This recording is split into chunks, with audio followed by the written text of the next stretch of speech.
নমো বিষ্ণুরোম তৎসদেশ্য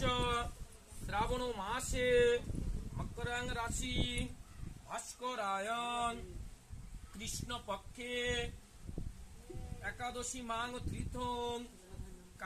আপনার কাশ্যপ কথা তো কাশ্যপ গোত্রেশ্ব আপনার নিজের নাম দেব শর্মণ প্রেতস্য